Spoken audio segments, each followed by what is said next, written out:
and 1. Hello, everybody. I'm Teri Barr from Lee Enterprises with your new PennyWise podcast. Thank you so much for joining us. And we've got an important topic which really can impact you right now or any time in the year. We're talking about traveling. And joining us to talk about it today, Sally French, who is a travel expert with NerdWallet. Hi, Sally. Thank you so Hi. much. Thank you for having me back. Absolutely. Oh, my goodness. And you've been doing some traveling. How's it been going for you personally? Yes. Well, actually, travel has gone really well for me. I think everyone is on their best behavior right now. They're seeing travel as sort of a privilege, something that they get to do. So I think people are actually being really good about travel right now. And, the last time we chatted, we were talking about Vegas. Yeah. Actually, last weekend, I was just in Vegas. So I promise I'm in the airports. I'm seeing what the hotels are like. And a lot of things are still closed, but a lot of things are opening back up. And in a lot of ways, it's better than ever. Oh, that's great to hear. And I love that you can bring your personal experience to all of this. Boy, this helps us get through it and kind of imagine what we can expect. You did put together some terrific tips to help all of us be a 5-star traveler right now.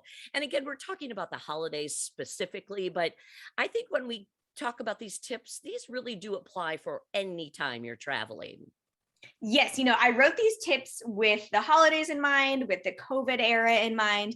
But to be honest, I think even years ago in, the middle of February when travel was low and there was no COVID in the lexicon, these tips would still be relevant. Okay. And you can tell I'm getting ready for the holidays. I have my Santa sweater on. So there you go.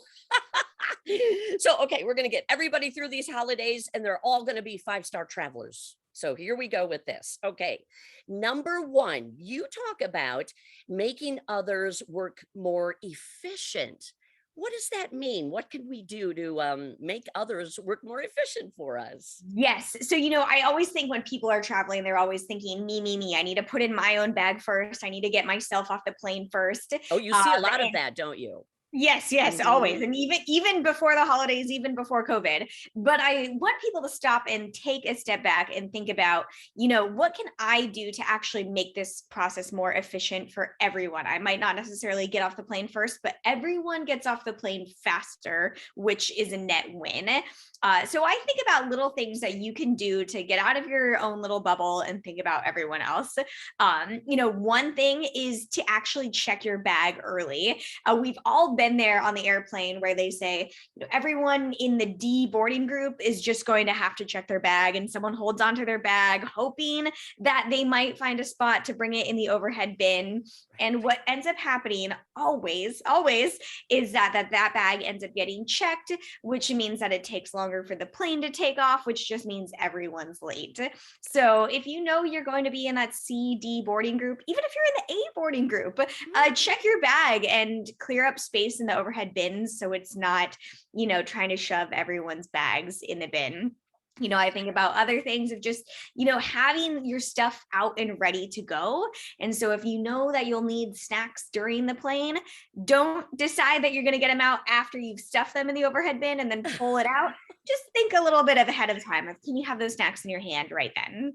I want to ask, when you're talking about checking your bag, you're being very specific about checking it at the counter. We're not talking about getting it all the way up to the gate, hoping it's going to fit on. Just get rid of it right away if you can.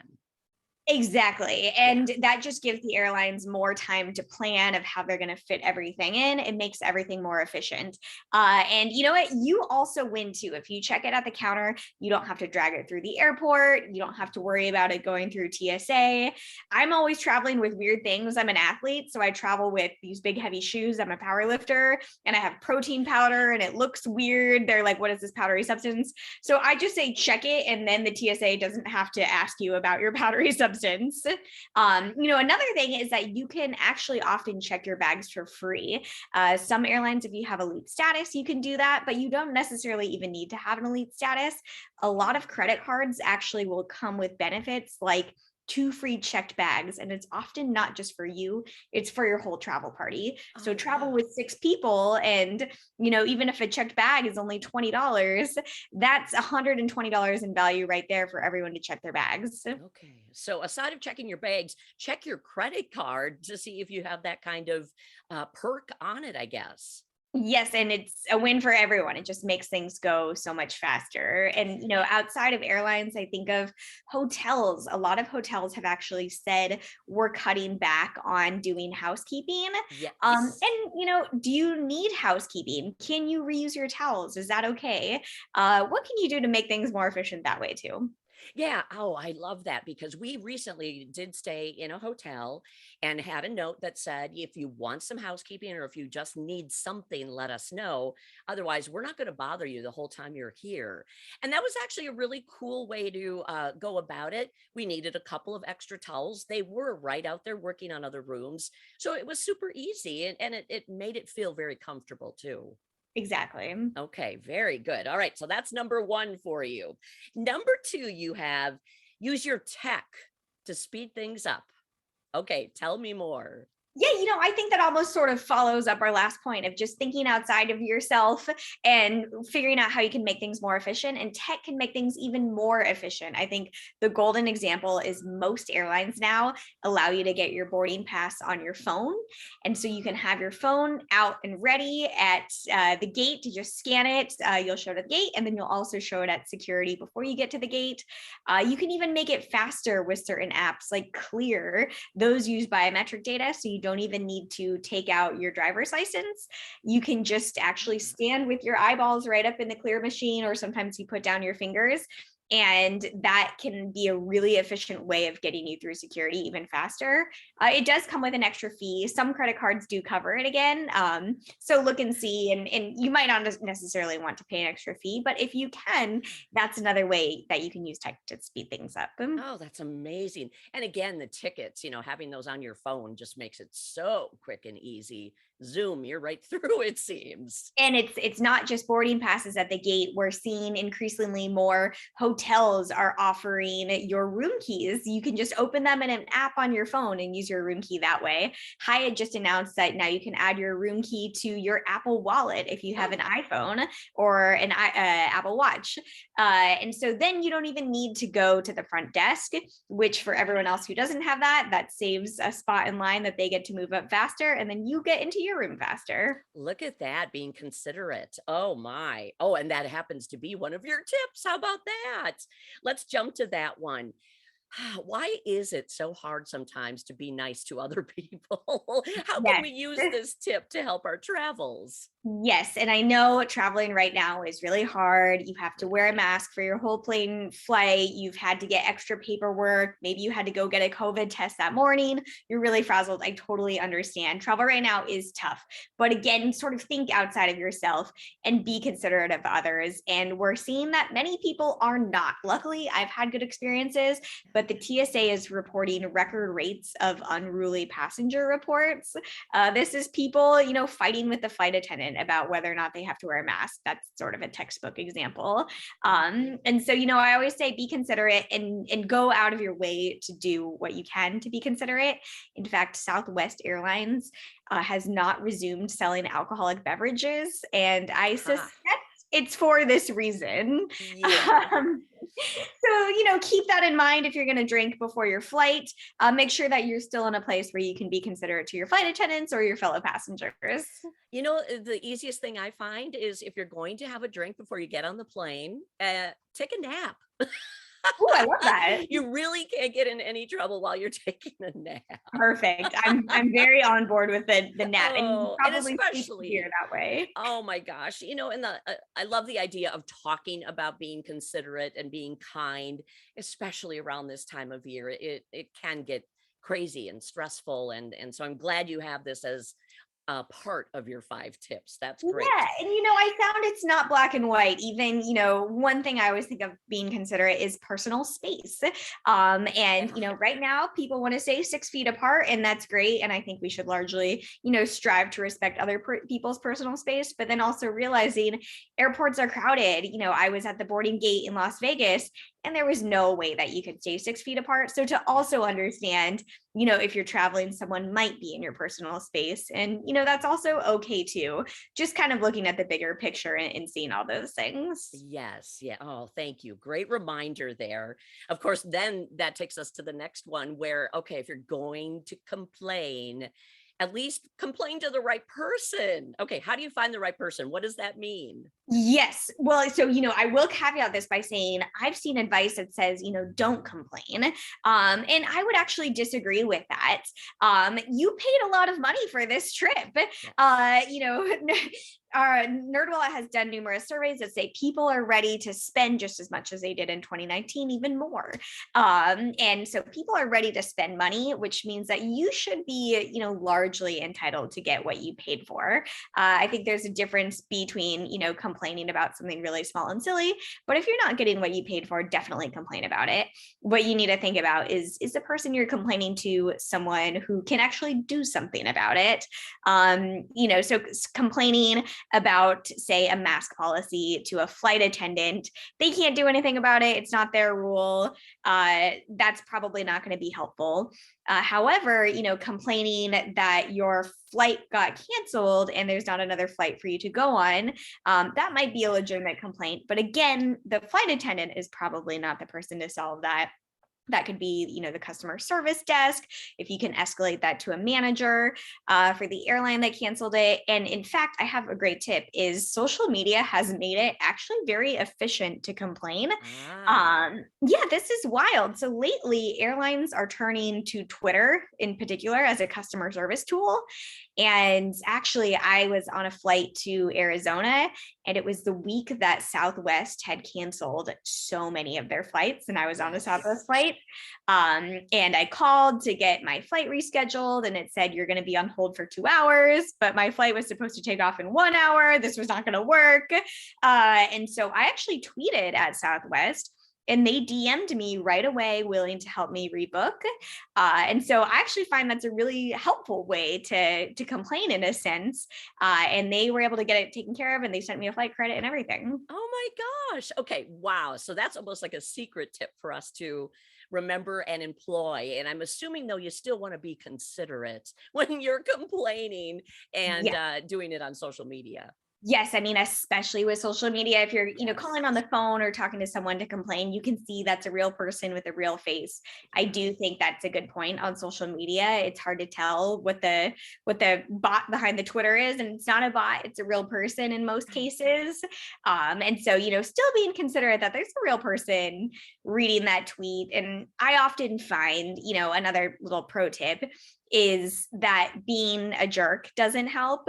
And being friendly actually kind of helps you more. We had an instance where I was in Denver, and the hotel, as is a trend most days, is they charge resort fees. Oh, yeah. And so we had a hotel credit, and the hotel told us that we could spend it on food. And we're like, is there anything else we can spend it on? And they're like, no. So we spent like $100 on chocolate bars in the convenience store, because that was our $100 hotel credit. Yeah. And then we go to check out, and they had charged us roughly $100 for the hotel resort fees. And we realized that the resort fees could have covered it. And we're like, we spent $100 on chocolate bars, and this could have covered resort fees. And so instead of yelling at the person, we were just like, we didn't know. The last person that we asked said it only worked on food, and they didn't tell us it worked on resort fees. Yeah. And the person at the front desk was like, you know what? I'm just going to waive your resort fees. You guys seem really nice. Enjoy your chocolate bars. So we got $100 worth of chocolate bars and our resort fee waived. And I firmly believe that only came out of, asking questions and being nice, rather than saying these resort fees are ridiculous, even though between you and me, they are ridiculous. Yeah. And so many have it now, but I love that you were considerate while you were complaining, and asking questions, and it all worked out. Seems pretty Exactly. easy. Yeah. Okay, Yeah. good, good. Again, these are good reminders though. And of course, the last one. Oh my gosh, Sally. We've had, COVID-19 mentions throughout all of these tips. This isn't going away anytime soon. And I guess what people need to know is, just go along with the safety policies. And with you recently traveling, is that what you're finding? Yes. And policies are different everywhere, is something Yeah. that I found. So I live in San Francisco, where wearing a mask is required in pretty much every single building, restaurants, museums, anywhere you're going to go. But then, you fly to somewhere else. I was in Arizona and there were no mask rules at all. At least that I experienced on my travels. Right. And so, it's just important to realize, if you want to take your mask off, if you're in Arizona and that fits with the rules, then great. But when you land back in San Francisco, you're going to have to put it on, to respect the policies of every different area. And, that's definitely challenging to wonder, sometimes I'll go into cities and say, do I have to have a mask on at Target? Do I not?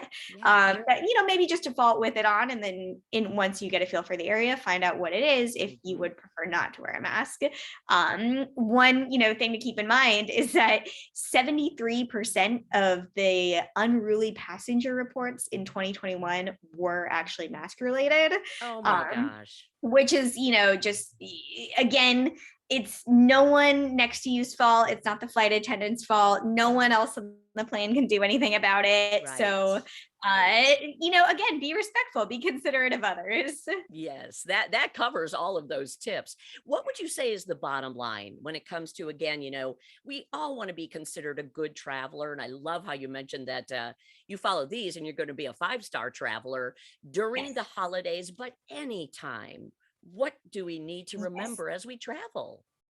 Well, the thing really on my mind lately is that a lot of people are new travelers. You figure every year there's going to be a new crop of little kids that it's their first time traveling to grandma's house for Christmas. Yeah. And this year we have 2 years often of kids. A lot of kids didn't travel last year. So this is twice as many little kids who this is their first time traveling, or even big kids' first time traveling. And on that note, a lot of people haven't traveled in 2 years. Right. So they're definitely a little rusty. People forget, do I take out my laptop during TSA pre-check or not? Because they haven't done TSA pre-check in 2 years. They don't know. You don't have to take out your laptop, by the way. But there's a lot of things that people just forget about. Yes. Because many of us haven't traveled in so long. So I think the bottom line, I would say, get there early, pack your patience. Pack the patience. That's probably the best tip of all. My goodness. Sally French, it is always a delight to talk to you. And of course, we Always. wish you wonderful holidays as well. I wish you could travel this year. Oh, thank you so much. I look forward to talking with you again about anything travel wise, because, we all just love the idea of not just traveling, but talking about traveling too. Yes. So, Sally, thanks so much. Thank you. All right. And thank you for listening to our PennyWise podcast. And of course, Sally and I both wish you wonderful holidays and happy traveling. Bye, everybody.